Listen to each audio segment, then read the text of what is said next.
¿Cómo les va? Esto es Hay Quórum por Diputados TV, una producción justamente de Diputados Televisión. Enseguida estamos con lo más importante, con lo central de lo acontecido en la última semana a nivel parlamentario. Presentación y empezamos, por favor.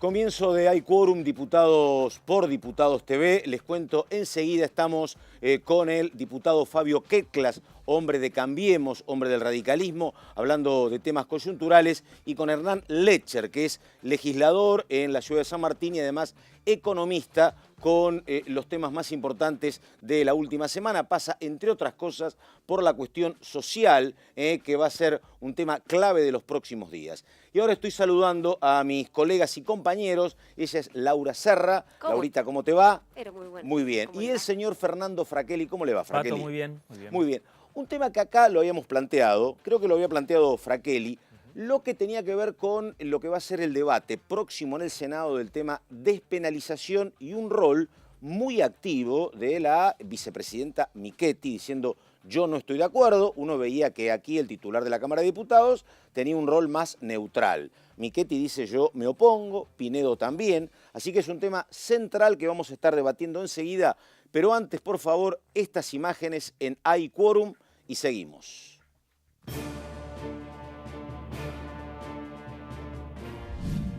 Por primera vez en la historia del Parlamento, Diputados debatió acerca de la despenalización y legalización del aborto.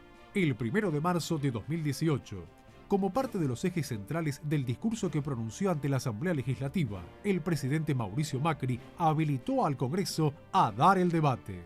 Hace 35 años que venimos postergando un debate muy sensible, que como sociedad nos debemos, el aborto. Como dije más de una vez, estoy a favor de la vida, pero también estoy a favor de los debates maduros y responsables que como argentinos tenemos que darnos. Por eso, vemos con agrado que el Congreso incluya este tema en su agenda de este año.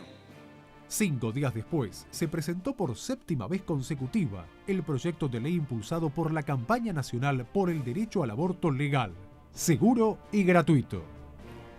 La iniciativa fue firmada en total por 71 diputados de distintos bloques. La discusión se inició en la Cámara de Diputados y se desarrolló en comisión a lo largo de 15 jornadas, donde expusieron 738 oradores a favor y en contra del aborto.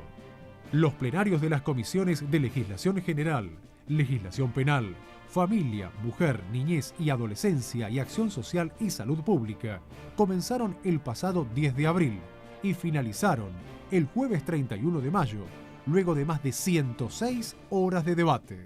El tema llegó al recinto el miércoles 13 de junio, donde el proyecto obtuvo la media sanción, en lo que significó una jornada inédita para el Parlamento argentino. Ahora, la atención se centra en el Senado, donde se espera un intenso y largo debate sobre aborto.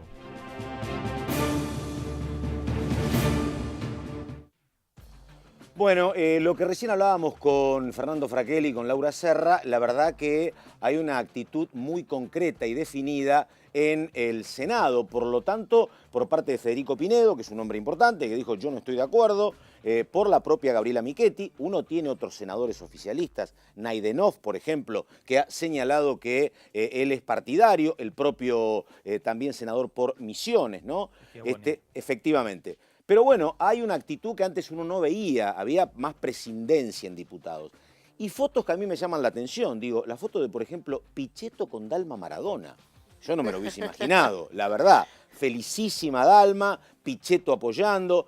Pero bueno, a ver, ella, Laura Serra, ¿Vos creías, Laura, que esto en el Senado iba a ser aprobado con cierta facilidad, me decías, ¿no? ¿O no? Mira, a ver, yo lo que consideraba es que con el impulso que le dio Yo diputados también. a la media sanción, en el Senado se iba a facilitar el debate, y todavía lo sostengo.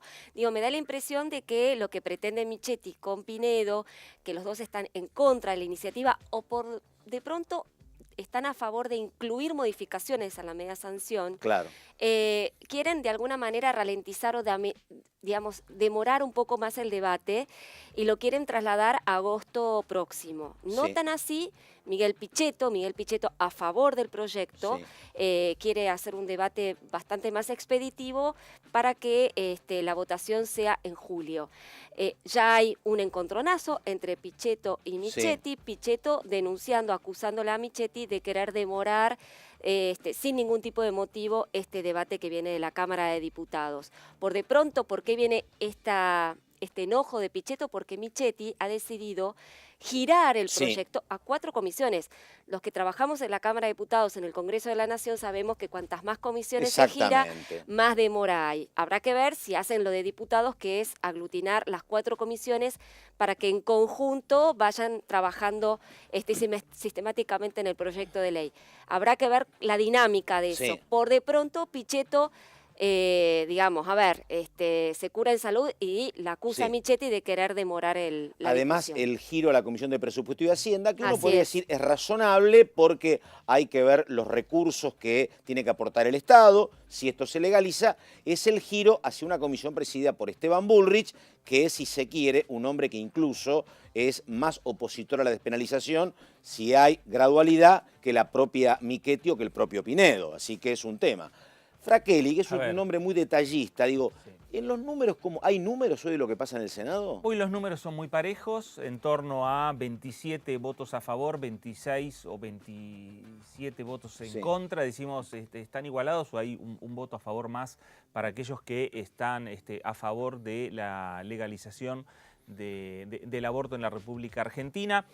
Hay muchos indecisos todavía, pero lo cierto es que lo que queda marcado, por lo menos lo que se vio en las primeras horas, con el proyecto ya en el Senado Nacional, que hay un cambio de estrategia en torno a este debate por aquellos que se oponen.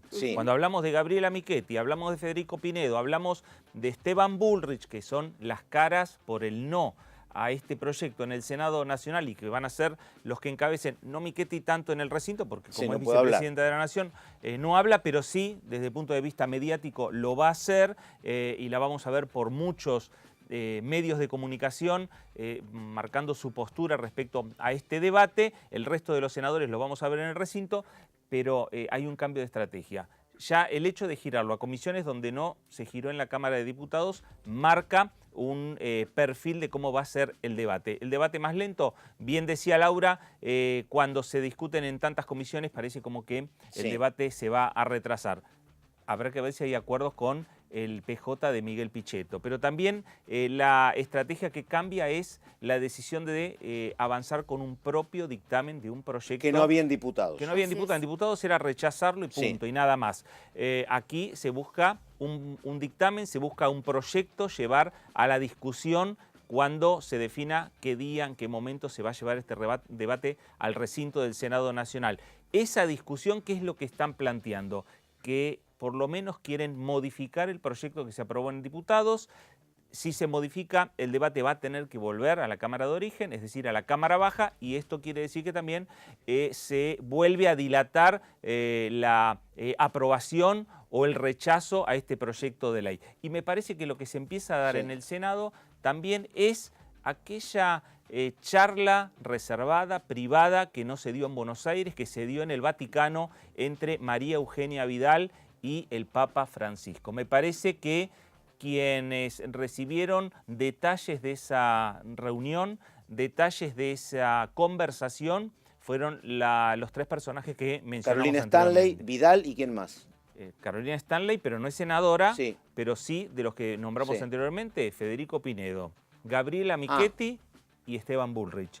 Un hombre también muy cercano al Papa Francisco. Me parece que de esa charla, que en diputados, como fue tan próxima, no tuvo resultados o no tuvo eco, porque se estaba definiendo lo que es el debate, en la Cámara Baja. Me parece que con el tiempo, con el transcurrir de estas últimas semanas, comienzan digamos, a oírse mucho más fuerte esa discusión que se dio en el Vaticano. Yo lo que no tengo claro es, digo, el gobierno señalaba hace un tiempo que era prescindente. Después uno veía que como había datos que indicaban que había un apoyo, por lo menos en Capital y Gran Buenos Aires, mayoritario, uno suponía que el gobierno no estaba disgustado con lo que pasó en la Cámara de Diputados, no estaba. Entre las convicciones, Macri decía yo no estoy de acuerdo, Pinedo no estoy de acuerdo, entre las convicciones y las encuestas se inclinaban para el lado de las encuestas. Ahora digo, me parece que no, me parece que digo, hay convicciones muy profundas en Michetti, en Pinedo, en Bullrich, y me parece que entonces hoy priman más esas convicciones que las encuestas, ¿no? ¿Me parece o no? O habrá que ver, Laurita, por eso pregunto. No, yo la verdad es que, a ver, lo que hizo Mauricio Macri al habilitar el debate es abrir una caja de Pandora. Coincido con vos. O sea, que no hay una decisión, yo no veo al menos una decisión del gobierno de intervenir fuertemente en este debate en contra del proyecto de ley. Por ahora no lo estoy viendo, por ahora no lo estoy viendo. Puede ser que más adelante, si hay alguna presión mayor del Vaticano, puede ser que haya alguna definición en ese sentido. Por de pronto yo veo que más allá de Michetti, Bullrich y Pinedo, la jefatura de gabinete y el Poder Ejecutivo en general no está interviniendo. Yo coincido totalmente con en vos. el debate. Y va a haber un poco, yo creo que ahora el Poder Ejecutivo está enfrascado en otros problemas, mucho más perentorios, mucho más coyunturales, tienen, digamos, el tema del tipo de cambio, digamos, todavía es inestable, están preocupados por otro tema. Pero lo cierto es que todas estas acusaciones que hubo de compra de votos por parte de exactamente, me parece que no tienen asidero. La semana que viene va el Marcos Peña al Senado Nacional. Yo lo que digo es que, yo coincido con Laura, me parece, ahora es una caja de Pandora y yo no sé si en algún momento vos no vas a tener que decidir en qué lado estás. Porque digo, se corre la alternativa de que haya un momento político muy incómodo para la vicepresidenta, digo, ¿no? Porque va a haber mucha presión de las militantes, mucha presión de propios y ajenos, porque uno tiene Schiavone, lo tiene Naidenov pidiendo esto. Digo, se puede quedar muy a solas y con un reclamo popular. No va a ser cómoda la situación de ella, de Pinedo, de Bullrich y de Carrió, digo, ¿no? O sea, se ha instalado un debate donde van a quedar golpeados gente que es el corazón del gobierno. ¿Y existirá la posibilidad que en esas charlas que tienen permanentemente Gabriela Michetti con Mauricio Macri, que Michetti, digamos, lo apure al presidente y le diga, bueno, Mauricio, ¿vos qué querés hacer? ¿Avanzamos o no avanzamos con el proyecto? ¿Se aprueba o no se aprueba? Yo creo, como dice Laura Serra, que me parece que hoy que pasaron la barrera de diputados es tarde, me parece a mí. A mí me parece también que es tarde. Claro.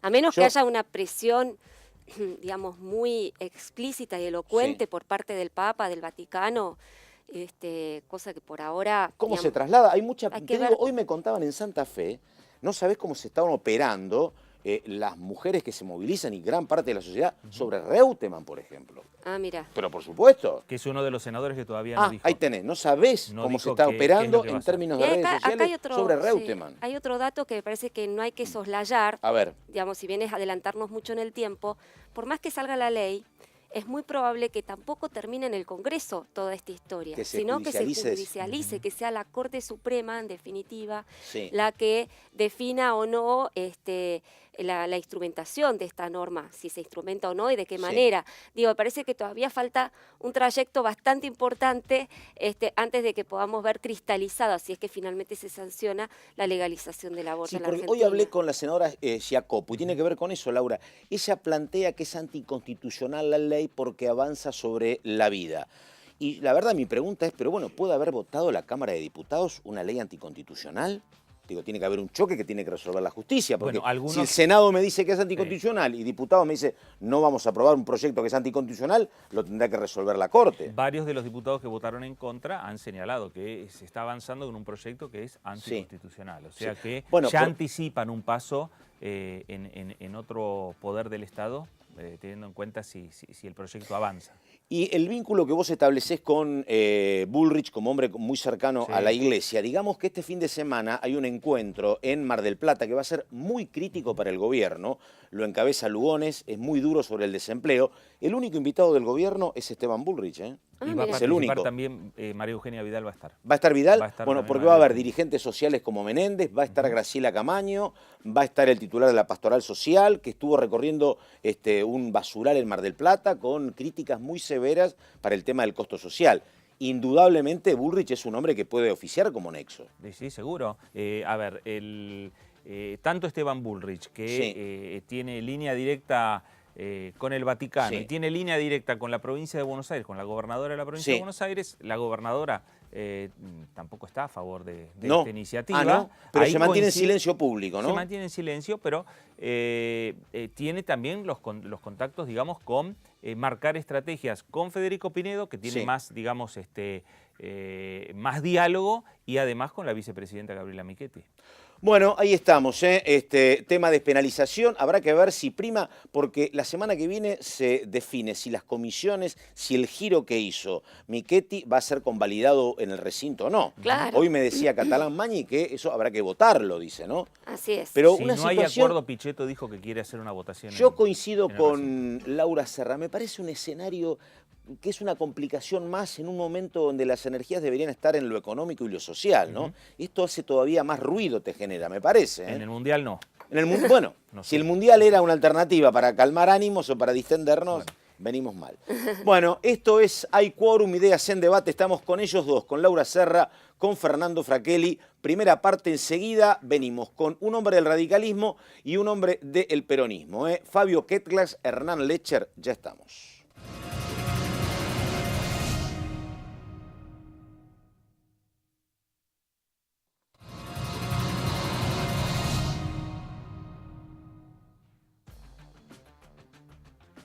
Esto es Hay Quórum, Ideas en Debate. Estamos con los protagonistas anunciados, con Hernán Lecher y estamos con Fabio Ketglas. ¿Cómo les va? Gracias por estar. Un placer. Ambos son de la provincia de Buenos Aires y Fabio Ketglas está trabajando particularmente en un proyecto de urbanización de villas que habrá que ver si esto se puede tratar o no muy pronto en el Congreso. Pero primero, Hernán, que además es economista. Hernán, ¿cómo está la provincia hoy? Uno lo que sabe es que hay preocupación desde la gobernadora para abajo por los costos sociales. Me tocó hablar con Gerardo Martínez, titular de la UOCRA, que dijo puede haber 40.000 pérdidas de puestos de trabajo en la construcción y el lugar más sensible es Buenos Aires. ¿Cómo está la provincia hoy después del dólar a 29, por ejemplo? Bueno, difícil, varias postales, ¿no? Digamos, por un lado vos ya tenías una situación social conflictiva en el sentido de que tenés vastos sectores de la sociedad que cerrar el mes les es realmente muy difícil y que tal vez para pagar las tarifas se estaban finalmente endeudando con las tarjetas estas baratas que encontrás, barata entre relativo, y que obviamente en ese escenario el aumento de, sobre todo lo que tiene que ver con los alimentos a partir de la devaluación, hace estragos. A eso deberíamos sumarle, yo en San Martín en particular, todo lo que tiene que ver con las pymes y el sector industrial, pyme en particular, que a ver, tiene aumento de tarifas, tiene caída de ventas por la caída del salario real, que se da por descontada para este año particularmente, lo tuvo en el 2016, algo se recuperó en el 2017. Tiene menos ventas por la apertura importadora. Y finalmente el costo del financiamiento. Hace un par de días finalmente se licitaron las LEVAC al 47%. Eso significa que para una pyme financiarse cambiando cheques no está por debajo del 50 o el 60% y el giro en descubierto debe estar en 70%.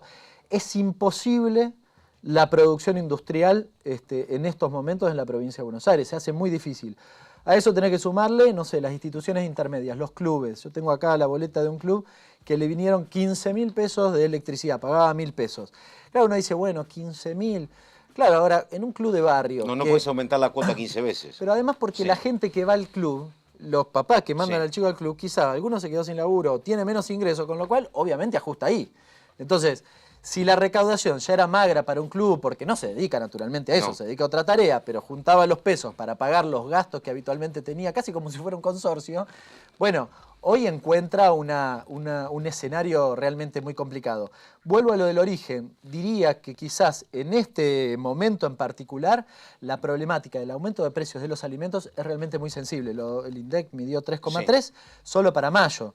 Hay una parte importante de lo que tiene que ver con la devaluación que va a impactar finalmente en la inflación de de junio, y sobre todo en ese sector, en ese segmento, en los alimentos, donde naturalmente vos podés bajar la calidad de lo que consumís, pero en un punto estás hablando de cosas básicas, ¿no? Ketglas, una consulta. Había una imagen, y habíamos hablado de eso con Laura Serri y con Fraqueli, de dirigentes importantes del radicalismo. En la foto aparecía Mario Negri, aparecía la diputada Burgos y otros preocupados por el tema social de lo que viene a partir de la devaluación.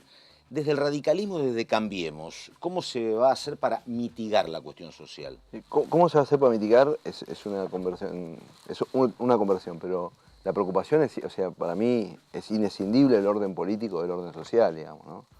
O sea, quienes aspiramos a vivir en una sociedad cohesionada y en una democracia plena, digamos, la elegibilidad de los actores políticos no es el único atributo de la democracia. Entonces aspiramos a un modelo de distribución del ingreso, etc. Por supuesto que la devaluación produce los efectos que bien describió acá el colega. Sí. Un descriptor que es importante tener en cuenta también, porque las pymes, si son pymes exportadoras, van a tener un aumento de competitividad. Probablemente en la Argentina, el fenómeno recurrente de crisis macroeconómica hace que nosotros no podamos pensar en que tenemos una disfuncionalidad en nuestra estructura económica. Nosotros tenemos un sesgo exportador muy bajo, Sí. del orden del 10% de nuestro producto, deberíamos por lo menos duplicarlo en los próximos, debería ser un desafío de todas las fuerzas políticas, porque eso estabilizaría mucho nuestro problema central económico, que es que nos faltan dólares para financiar todo lo que legítimamente tenemos expectativas de hacer, porque cuando a veces dice los viajes, los insumos importados, etc. Bueno, esta sociedad ha alcanzado ciertos niveles de satisfacción. Y cuando querés ganar elecciones, el tipo de cambio... Lo tendés a atrasar exactamente. Para que parezca más el salario Sí. real, etc. Bueno, ese es un desafío que nosotros, que las fuerzas políticas, lo tenemos que sacar del péndulo de la cotidianidad y darnos un debate serio al respecto. Y por supuesto que nosotros estamos del lado de hacer aportes. Si uno me pregunta siempre, el radicalismo siempre está del lado de hacer aportes. Y, por ejemplo, un aporte significativo en este tema, más allá de las expresiones que de coyuntura o a veces irritadamente se dice si los empresarios, si no, etc., poner transparencia en la cadena de valor para mejorar la accesibilidad a los alimentos. Eso estaba reclamando Vidal, me parece. ¿No? También la ley de defensa de la competencia que se planteó acá y el ejercicio de los organismos burocráticos de defensa de la competencia, y bueno, lo planteó Vidal en su momento, pero no lo digo en términos de que haya buenos o malos, digo la transparencia como beneficio del conjunto, también de los empresarios, o sea, poner transparencia en la cadena de valor, tratar, digamos, nosotros tenemos una estructura fiscal que todavía castiga demasiado el consumo. Nosotros tenemos baja carga fiscal sobre el patrimonio en general, y ese es un pacto, el pacto para resolver nuestra matriz fiscal también tendría que salir de este Parlamento. A ver, Leche, porque lo veo haciendo gestos a Leche, a ver. Sí. Dice esto, pero votaron para reducir el impuesto a los bienes personales y la quita de retenciones. Sí, bueno, pues tengo dos. Sí. La quita de Es medio retenciones, raro. sí, espérate, pero tengo dos explicaciones, vamos a tratar de explicar una y otra. La Argentina llegó al 2015 produciendo 100 millones de toneladas de granos. Nosotros pusimos la quita de retenciones y el primer año pasamos a 119 y al otro a 126. Que evidentemente la política de transferencia de recursos, de las retenciones, estaba apisonando, digamos, la productividad agraria, era un hecho evidente. Eso no significa que yo renuncie a toda transferencia de ingresos, pero esa no se mostraba eficiente. No es cierto, no es cierto. ¿Cómo no? No, yo no sé si vos sabés cómo se estima, porque ni siquiera es un dato real, cómo se estima los granos que acabas de mencionar. Yo te digo los datos oficiales de exportación de grano. La soja se redujo en 2.500 millones de dólares. Pero porque creció mucho. El trigo hay que ver aumentó 1.000 millones de dólares. Claro. O sea, y el maíz 400 millones. O sea, perdiste 1.000 millones. No, pero quiero decir una cosa. Pero de eso puede exportaciones, no de retención. Dos cosas. Eso puede ser por precio. Yo hablé de volúmenes. Los precios la Argentina no los gobierna. Yo hablé de Está bajando la soja. Claro, yo hablé de volúmenes de cosecha. Nosotros sobre el precio tenemos cero incidencia. La soja la exportaba, no se consume en la Argentina. Y el otro gran tema es que bajó la soja porque había aumentado mucho el trigo y el maíz y cambiaron las opciones de superficie, que era una de las cosas que decíamos que era buena, que aumente la tasa de rotabilidad, que el aprovechamiento de los campos 2 veces al año, etc. Y sobre bienes personales, que es un tema que coincido acá con él, que es discutible si la Argentina tiene que tener un tratamiento tan benévolo respecto de los patrimonios. La Argentina tiene que hacer un proceso de acumulación capitalista, no en términos de las personas, sus empresas, producir upgrades tecnológicos, aumentar la tasa de inversión, y en ese sentido tiene una cierta lógica bajar la imposición a bienes personales. Ahora, si me preguntan a mí, si yo creo, dije, hay un sesgo hacia sobregravar el consumo, lo sostengo y creo que se puede mejorar. Grabar el consumo. Sí, está sobregrabado en relación a lo que está Sí, claro. no grabado otros aspectos. Exactamente. Bueno, estamos con Hernán Lecher, estamos con Fabio Ketglas, esto es Hay Quórum, Ideas en Debate. Anotamos primero la pregunta que viene para Laura Serra, la pregunta que va a hacer Fraquelli y después la pausa. ¿Qué vas a preguntar, Laurita, para la próxima? Pregunta. Hubo modificaciones importantes en el gabinete en los últimos días. Hubo, bueno, el ingreso de Dante Sica en producción, como así también hubo un recambio allí en energía, ¿no? Con la salida de Aranguren y la llegada de Igualcel. Entonces, la pregunta es, para el diputado Ketglas, ¿son prometedores? ¿Qué expectativas tiene estos cambios? ¿Hacia dónde apuntan? Digamos, ¿eso es simplemente un cambio de nombres para que siga la misma política o usted espera que pueda haber algún tipo de cambio? Respondemos en un minuto, estamos con el diputado Fabio Ketglas. ¿Qué va a preguntar usted? Y le pregunto a Hernán, entonces, a ver, dale. ¿no? Argentina, país emergente, lo festejó el presidente, lo festejó el gabinete, lo festejó el oficialismo. ¿Había que festejarlo o no? Bueno, responde Hernán Lecher entonces en un minuto. Esto es Hay Quórum, Ideas en Debate. Pausa, ya venimos.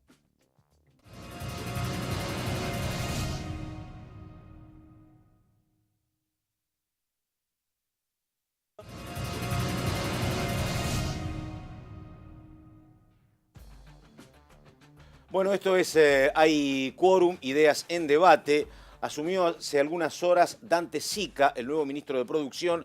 Dijo Sica, un hombre que va a trabajar mucho tratando de recomponer el vínculo bilateral con Brasil, que un dólar entre 28 y 29 pesos para la industria está bien, dijo Sica. A ver, informe sobre el billete norteamericano. Hace poco estaba en 20, ahora en 28, 29. Pasó esto y lo que viene, por favor.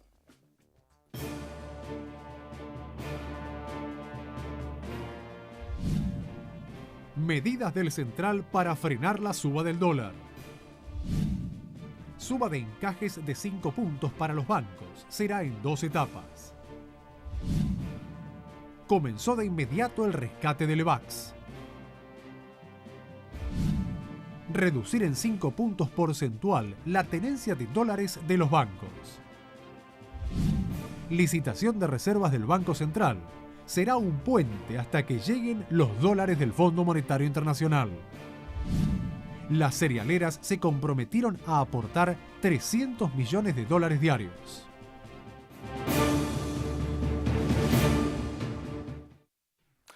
Bueno, ahí estamos, segunda parte con los invitados.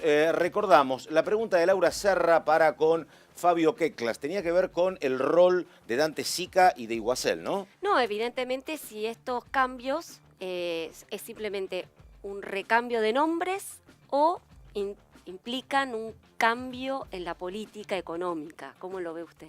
Bueno, el tema de los nombres en política juega un rol porque cuando un ministro, es el caso de Aranguren, más allá de la apreciación que uno tenga, tiene un desgaste frente a la opinión pública, más allá de la convicción que tenga el gobierno respecto a su política de reconfiguración tarifaria y de quita de subsidios, etc., a veces el cambio de nombre significa otras interlocuciones, etc. Yo no lo conozco personalmente, Igualcel, tampoco lo conocía Aranguren.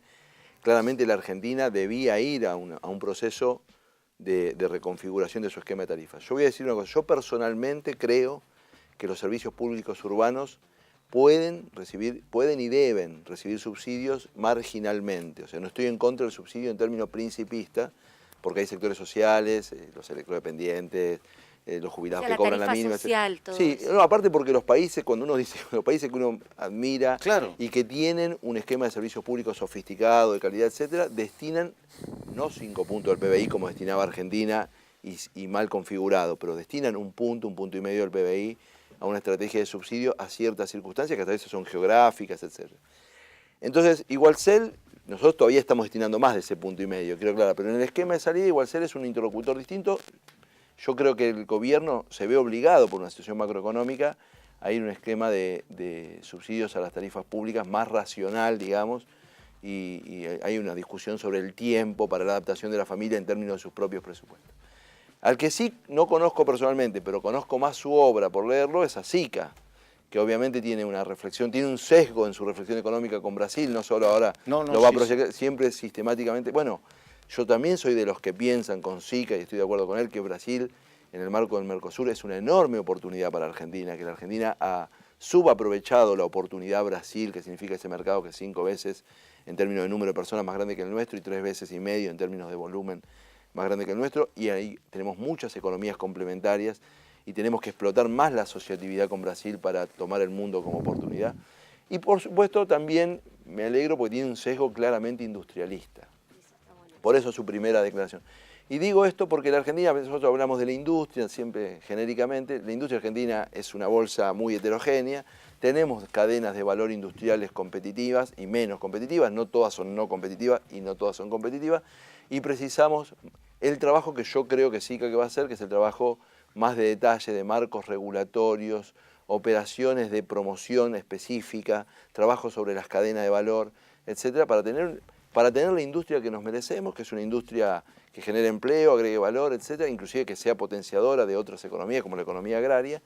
Y bueno, este sesgo industrialista yo la verdad que lo suscribo, ¿no? ¿Qué le preguntaba usted, Lecher, Fraquelli? A ver, país emergente, Ah. lo dijo el Fondo Monetario Internacional, se abre también una nueva etapa en lo que tiene que ver con lo económico y se complementa también con lo que estaba diciendo Perdón, el diputado, Lecher, Hernán. Sí. una cuestión. A mí hasta Roberto Kachanowski, que me llamó la atención porque es un hombre liberal, dijo esto, dice, la verdad, al panadero que produce pan no le cambia nada, dice, es una cuestión financiera macro. ¿Es así o no es así? Si vienen 5.000 millones de dólares de inversiones, yo me dedico al tenis. ¿Está bien? Y a lo mejor tiene un futuro, Lecher. Soy ¿no? un desastre. Sí, sí. Al fútbol más o menos Sí, puedo sí, patear. sí. El tenis Lo no. auspiciamos de acá. Sí. No, la realidad es que la letra fina, en realidad lo que dice esta declaración de país emergente, primero es en mayo del año que viene, cuando nos van a evaluar, y con un montón de condicionalidades, en el sentido de que me parece que lo que hacen es patear la pelota para adelante. Arabia Saudita fue declarado país emergente, no la Argentina aún. Grecia dicen también, ¿no? Me parece. Bueno, Está- antes, Por eso. ¿no? Y no le fue muy bien. Pero al margen de eso, digo, me parece que están mirando qué va a pasar el año próximo en la Argentina. Por eso no lo declaran ahora. Y la evaluación específicamente de la Argentina es del año que viene. Y además se acota solo a 14 acciones que cotizan en bolsa en los Estados Unidos. ¿Qué Con va lo a cual, pasar políticamente? ¿Que hay elecciones? claro, naturalmente, Ok. naturalmente. Y además le dicen, che, ni se te ocurra meter alguna regulación de tipo cambiario. Este momento, justamente donde vivimos, muchas de las problemáticas derivadas justamente de no tener ningún tipo de regulación, lo que te están pidiendo es que ni se te ocurra regular. Con lo cual, bueno, para mí te están mandando al matadero. Te están mandando al matadero. A ver, las dos cosas supuestamente positivas que puede tener esto son la llegada de inversiones. Yo la verdad que descreo mucho. Es más, de todas las veces que el propio gobierno dijo que iban a venir inversiones, es la que menos creo.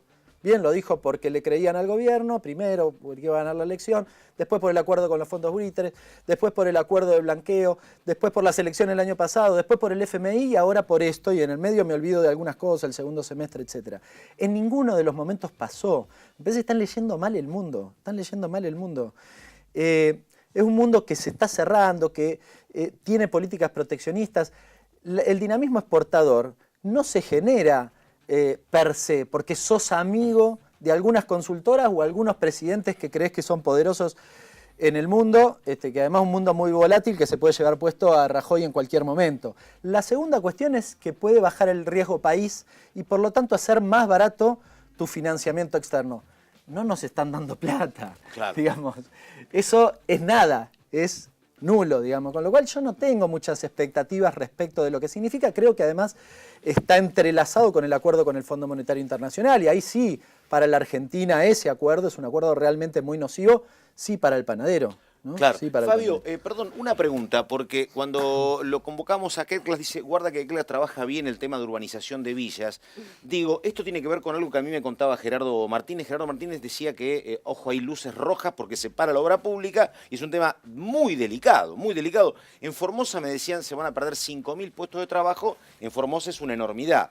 Imaginen la provincia de Buenos Aires. ¿Este plan de urbanización puede tener que ver con eso? ¿Implicaba plata? ¿Se puede frenar o no, Fabio? La ley que se va a votar Sí. es una ley marco, es muy importante, Sí. porque no solo porque establece la condición de expropiable de las tierras privadas ocupadas. ¿De todas es en general? ¿De todas las...? Bueno, ¿O acá qué? hay un proceso. A ver, acá le preguntó a la 31. Es... Acá hay un proceso. Sí. El gobierno el año pasado hizo una especie de censo, un relevamiento territorial, que está integrado, hay una página web, Sí. que es el RENAVAP, Registro Nacional de Barrios Populares. Sí. Por lo tanto, sabemos mucho más de lo que sabíamos. Por ejemplo, sabemos cuántos metros cuadrados están Sí. ocupados por barrios populares, cuánta cantidad de habitantes tienen, cómo es el perfil. ¿Cuánta cantidad de habitantes tienen? Casi 4 millones de habitantes. En todo el país. En todo el país, sí. O sea, el 10%. Más o menos, sí. Claro. El 10%. Y entonces el gobierno, al saber mucho más y establecerle a la AVE el mandato de poner todas las tierras privadas sujetas a expropiación y la AVE empezar el trámite de expropiación, habilita, establece el marco del proceso de urbanización. Ahora, la gestión del proceso, son 4.200 y tantos de barrios, con morfologías, tipologías y patologías urbanas distintas. Nosotros tenemos barrios en zonas inundables que no podemos consolidar esa situación ahí, o en pasivos ambientales.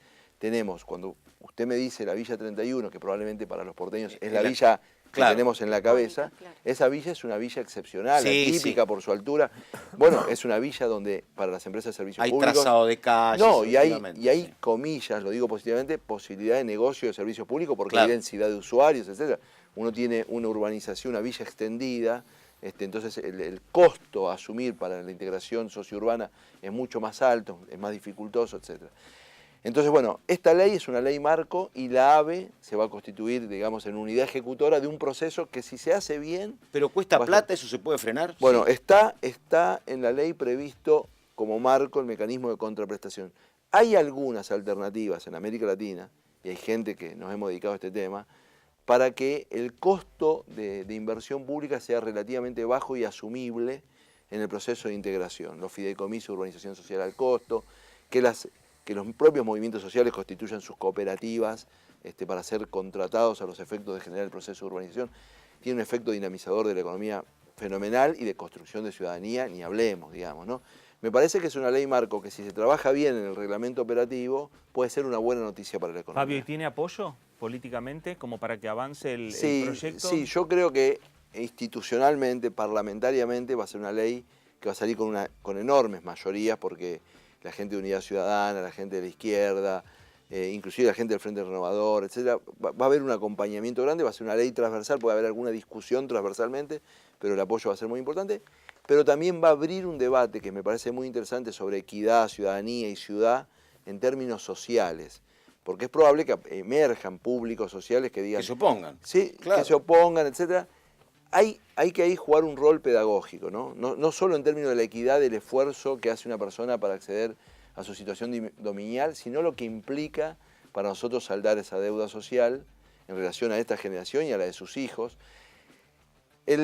Nosotros en niños menores de 14 años tenemos 50% de pobres, números redondos, ¿no? Y en el agregado general tenemos 30%. Como de la pobreza no se sale automáticamente, si nosotros no hacemos nada, dentro de 20 años tenemos 50% de pobres. Hernán, sí. Perdón, disculpe. Para golpear eso, un mazazo importante, la condición propietaria como fuente de transferencia de capital transgeneracional es un golpe fenomenal.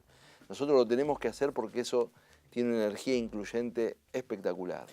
Una cuestión que tiene que ver con lo que usted planteaba de las pymes en San Martín.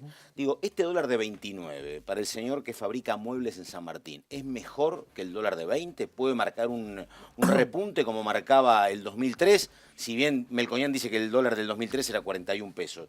¿Pero es mejor esto para que haya cierta generación de trabajo local o no? El que hace muebles vende en el mercado interno.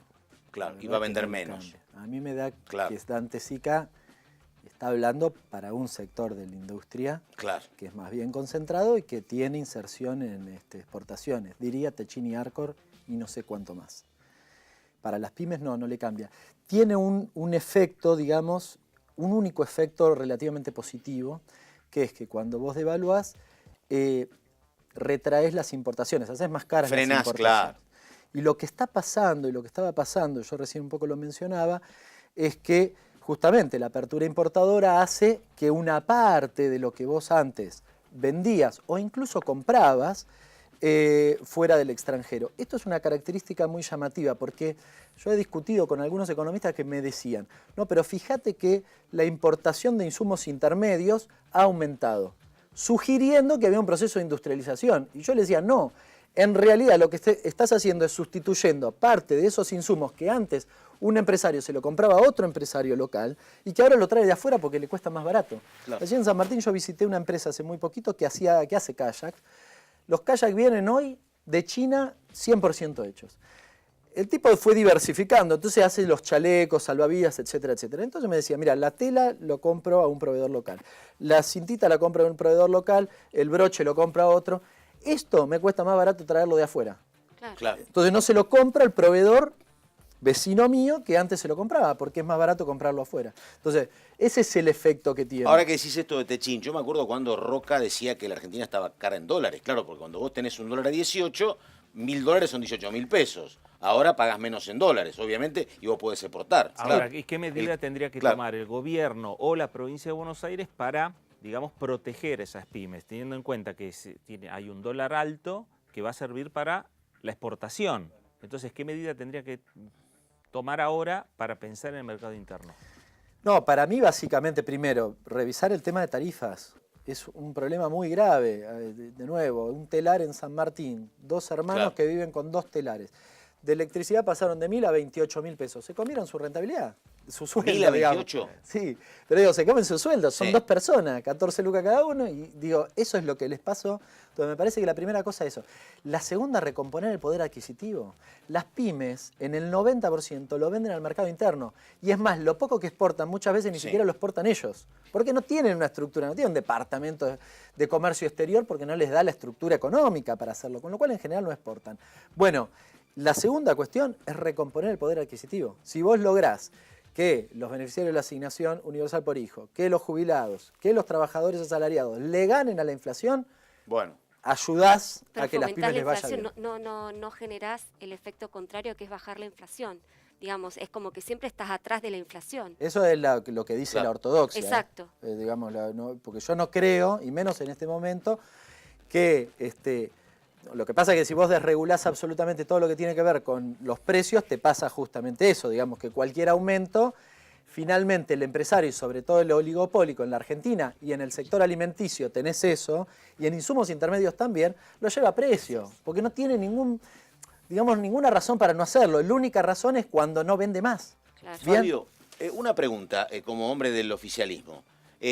Digo, lo que pasó a partir de hace 20 días que hubo que recurrir al Fondo Monetario, decir, tenemos que acordar con el fondo. No sé si como hombre común, pero como diputado, ¿lo sorprendió el tema, la evolución o no? ¿Usted creía que la cuestión se podía complicar?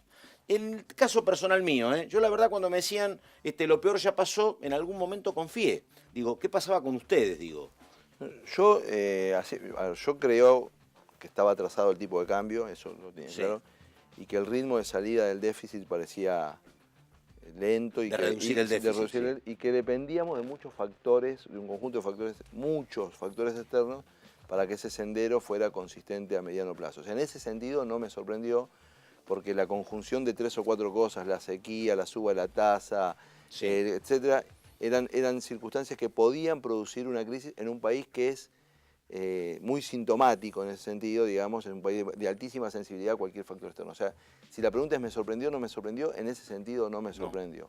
Ahora, después hay otro cuento, es el cuento de cómo se transita la crisis. claro. Yo, personalmente, porque por un montón de cuestiones, etcétera, creo que la gestualidad de ir al Fondo Monetario tan rápido en el momento, en el medio de la corrida, ir al Fondo Monetario, creo que el gobierno quiso ganar con una gestualidad, generar un gesto de tranquilidad en los mercados, como capacidad de repago va a haber, estamos dispuestos a hacer los deberes, etc. Pero esa gestualidad tiene impacto político, Claro. por supuesto. Ahí estamos. Fabio Queclas, tenemos que ir terminando. Diputado, gracias y suerte con el tema de relocalización y reurbanización de villas. Gracias a ustedes. Hernán Lecher, muchísimas gracias. ¿Sigue en placer. San Martín usted como legislador? Sí. Sí, mi segundo mandato. Muy bien, gracias Hernán. gusto. Tenemos que terminar, esto fue Hay Quórum, Ideas en Debate, ella es Laura Serra. Laura Serra se va a trabajar, no está la próxima semana, ¿no? Nos vamos a México. Bueno, muy buen viaje, una elección apasionante, Sí, sí, sí. Habrá que ver si hay cambio o no, Pero bueno, buena cobertura, Laurita. Muchas gracias. Fraqueli, usted se queda acá, ¿no? Nos quedamos acá, traemos el tequila. ¿sí? Nos vemos entonces, Fraqueli. Bueno, muchas gracias a los dos. Les recuerdo, esto fue Hay Quórum, Ideas en Debate. Estamos de regreso la próxima semana. Gracias y hasta cualquier momento.